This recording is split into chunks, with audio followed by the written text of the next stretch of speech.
Hello students, आज के इस वीडियो में हम लोग एनसीईआरटी गणित कक्षा 10 के प्रश्नावली 2.4 का पहला क्वेश्चन हल करने वाले हैं। तो पहले क्वेश्चन में कहा जा रहा है, सत्यापित कीजिए कि निम्न त्रिघात बहुपदों के साथ दी गई संख्याएं उसकी शून्यांक हैं। प्रत्येक स्थिति में शून्यांकों और गुणांकों के बीच के संबंध को भी सत्यापित कीजिए। ठीक ना।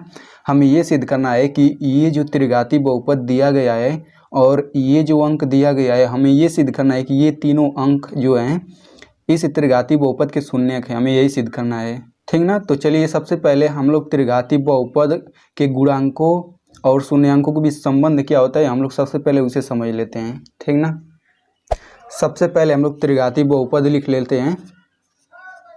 पी एक्स बराबर A X cube plus B X square plus C X plus D, ठीक ना।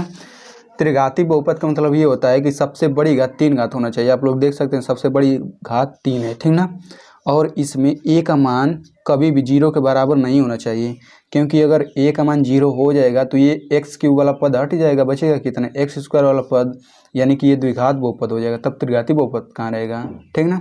और आप लोग ये याद रखिएगा, जैसे जब द्विघाती बहुपद रहता है तो उसके शून्यक अधिक से अधिक 2 होते हैं, उसी तरीके से जब त्रिघाती बहुपद की बात करें तो इसके अधिक से अधिक शून्यक 3 होंगे। तो हम लोग मान लेते हैं वो तीनों शून्यक अल्फा, बीटा और गामा हैं, ठीक ना। ये तीनों शून्यक इस बहुपद के हैं, ठीक। तो ये शून्यकों और इनके गुणांकों ए बी सी डी में क्या संबंध होता है, चलिए देखते हैं। तो पहला संबंध होता है alpha plus beta plus gamma बराबर माइनस बी बटा ए, ये पहला संबंध होता है। यानी कि शून्यांकों का योग बराबर होता है माइनस बी बटे ए। इसे एक और तरीके से लिख सकते हैं, देखिए इसे लिख सकते हैं माइनस, और बी क्या है, बी एक्स स्क्वायर का गुणांक है, तो इस तरह लिखेंगे एक्स स्क्वायर का गुणांक, ठीक। और नीचे ए क्या है, ए जो है एक्स क्यूब का गुणांक है, तो इसे भी लिख लेते हैं एक्स क्यूब का गुणांक, ठीक ना। और ये तो पहला संबंध हो गया। और दूसरा संबंध होता है alpha into beta plus beta into gamma plus gamma into alpha बराबर होता है सी बटा ए। और इसमें देखिए जब ये सी बटा ए होता है तो सी क्या है, सी जो है एक्स का गुणांक है, एक्स का गुणांक, ठीक ना, बटा ए क्या है, ए एक्स क्यूब का गुणांक है, तो लिख लेंगे एक्स क्यूब का गुणांक। और जो लास्ट संबंध होता है वो होता है alpha into beta into gamma बराबर ये होता है माइनस डी बटा ए, ठीक ना। इसमें डी क्या है, डी जो है अचर पद है, तो हम लोग लिखेंगे माइनस अचर पद बटा ए क्या है, ए एक्स क्यूब का गुणांक है, ठीक ना। तो आपको ये तीनों संबंध याद होना चाहिए, ठीक ना। एक चीज़ और समझ लीजिए, जब अल्फ़ा बीटा गामा इसके शून्यक हैं तो यदि हम लोग x की जगह अल्फ़ा रखें और x की जगह बीटा रखें या फिर x की जगह गामा रखें तो इस बहुपद का मान 0 आएगा, क्योंकि शून्यक का यही तो मतलब होता है। तो इसमें हम लोग इस तरीके से इसे भी लिख सकते हैं, पी अल्फ़ा बराबर पी बीटा बराबर पी गामा बराबर ये 0 होता है, ठीक ना। तो ये भी संबंध आपको पता होना चाहिए। तो चलिए अब बढ़ते हैं अब क्वेश्चन की तरफ। तो पहला क्वेश्चन है 2x cube plus x square minus 5x plus 2, और इसके शून्यक इतना है, हमें यही सिद्ध करना है, ठीक ना। तो सबसे पहले इसे हम लोग बहुपद मान लेते हैं, लिखेंगे माना px बराबर, अब ये पूरा बहुपद लिख लेते हैं, 2x cube plus x square minus 5x plus 2, ठीक ना। अब चूँकि इन तीनों को हमें शून्यक सिद्ध करना है तो हम बारी बारी से x की जगह रखेंगे इनको। तो सबसे पहले रखते हैं हम लोग 1/2, तो लिखेंगे x बराबर 1/2 रखने पर, ठीक ना। तो जब x बराबर 1/2 रखेंगे तो दोनों पक्षों में रखेंगे तो यहाँ भी x की जगह 1/2 रहेगा, तो ये हो जाएगा p 1/2 बराबर 2 और x की जगह 1/2 तो 1/2 का क्यूब, ठीक ना। फिर प्लस x का स्क्वायर यानी कि 1/2 का स्क्वायर माइनस 5 इंटू 1/2 प्लस 2। अब इसे हल करते हैं तो ये हो जाएगा 2 इंटू 1/2 का क्यूब 1/8, ठीक ना, प्लस 1/4 क्योंकि 1 का स्क्वायर 1, 2 का स्क्वायर 4, माइनस इसे गुणा करेंगे तो ये हो जाएगा 5/2 प्लस 2। अब जब इसे हम लोग हल कर लेते हैं तो ये हो जाएगा 2 एकम 2, 2 चौक 8, यानी कि ये भी 1/4 हो गया, ठीक। देखिए 1/4 ये भी हो गया, 1/4 ये भी हो गया, ठीक ना। तो हम लोग लिख लेते हैं 1/4 प्लस 1/4 और ये हो गया -5/2 प्लस 2, ठीक ना। तो अब देखिए इसके बाद से चूंकि हर समान है तो ऊपर वाला जुट जाएगा, तो 1 + 1 2/4 फिर -5/2 प्लस 2। अब इसे हम लोग हल करते हैं, इन दोनों को हल करेंगे तो इसका एलसीएम 4 होगा, ऊपर 2 हो जाएगा माइनस, ये हो जाएगा 2 दूनी 4, 2 पाँचे 10, ये हो जाएगा 10 प्लस 2, ठीक ना।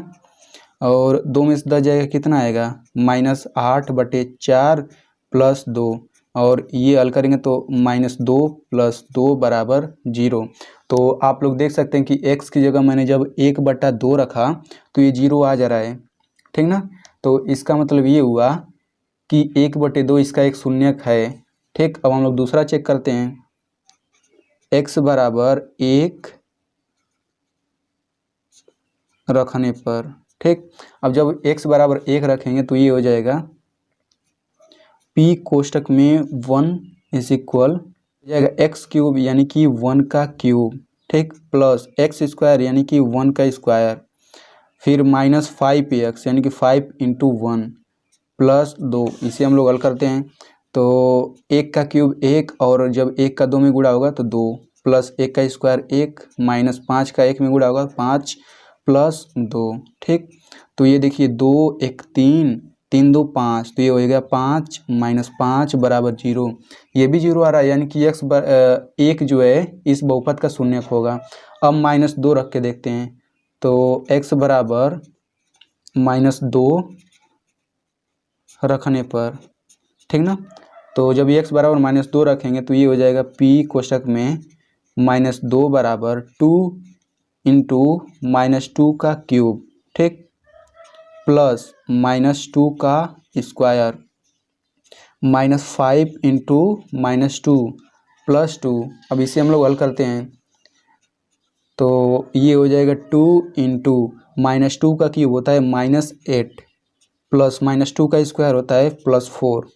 ये देखिए -5 गुणे -2 ये हो जाएगा +10 प्लस 2। अब इसे हल कर लेते हैं, 8 दूना 16 -16 फिर प्लस ये हो जाएगा 10 4 14 2 16, तो -16 प्लस 16 कितना आ जाएगा 0, ठीक ना। तो इसके बाद हम लोग लिखेंगे अतः 1/2 1 और -2 इस बहुपद के शून्यक हैं, ठीक ना। यानी कि इस बहुपद के ये शून्यक हैं, तो हमने ये तो प्रूफ कर दिया। अब दूसरा हम लोग इनमें संबंध जो होता है उसे हम लोग सिद्ध करेंगे, ठीक ना। तो चलिए सिद्ध करते हैं। जब 1/2 1 और -2 इस बहुपद के शून्यक हैं तो हम लोग अल्फा इसे मान सकते हैं, इसे बीटा, इसे गामा मान सकते हैं, ठीक ना। तो हम लोग लिखेंगे अल्फा बराबर 1/2 बीटा बराबर 1 गामा बराबर -2, ठीक ना। तो अब हम लोग alpha plus beta plus gamma निकालेंगे, तो alpha plus beta plus gamma किसके बराबर होगा, ये देखिए इसका मान दिया गया है 1/2 प्लस बीटा की जगह 1 गामा की जगह -2 बराबर। अब इसे हल कर लेते हैं तो ये सबसे पहले इन दोनों को हल करते हैं, 2 एकम 2 2 एकम 2 1 3, तो 3/2 -2, ठीक। अब जब इसे हल करेंगे तो 2 दूना 4 और 3 में से 4 जाएगा तो -1/2, ठीक ना।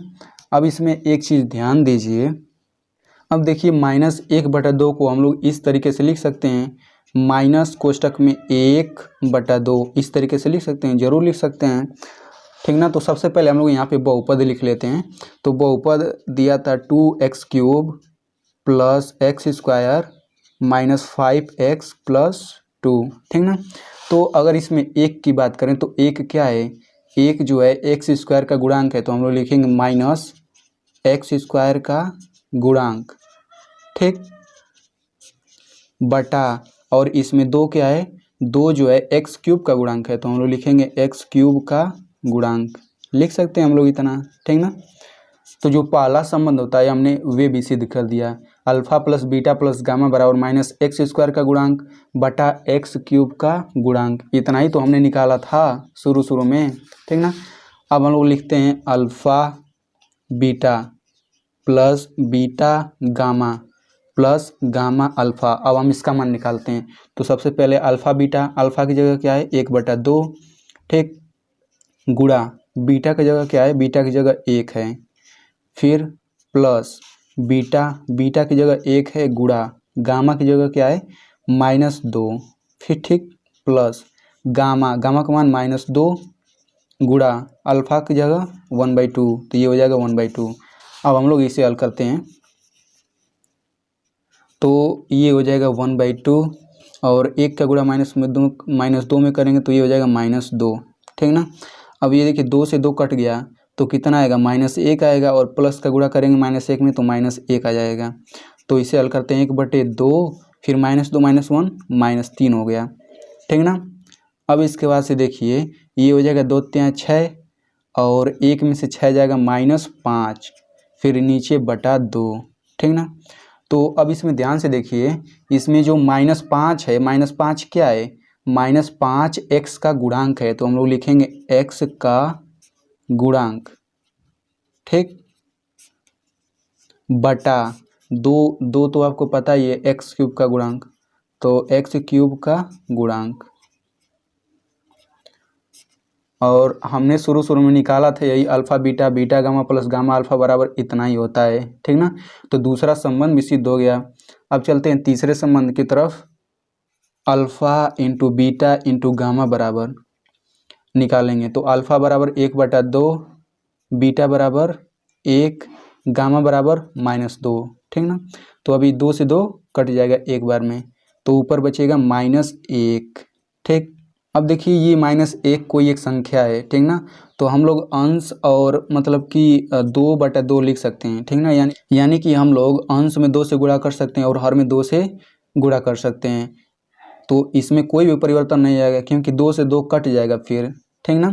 तो इसे हम लोग लिखेंगे -2/2, इसे भी हल करेंगे तो -1 ही आएगा, यानी कोई परिवर्तन नहीं।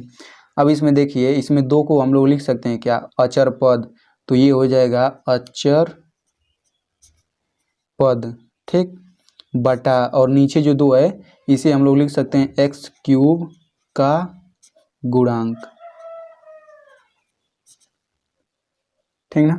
तो हम लोग इसे हल करने के बाद अंत में लिखेंगे, इस प्रकार शून्यांकों और गुणांकों के बीच के संबंध की सत्यता की जांच हो गई, ठीक ना।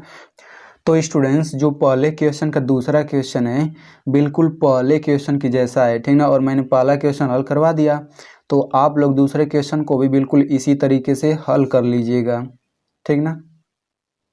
तो स्टूडेंट्स, यदि आप ऐसे ही क्लास 10th के NCERT मैथ को बिल्कुल सरल भाषा में पढ़ना चाहते हैं तो आप मेरे चैनल को सब्सक्राइब कर सकते हैं, और सब्सक्राइब करने के बाद इस घंटे के निशान पर क्लिक करके ऑल पे क्लिक कर दीजिए। Thanks for watching.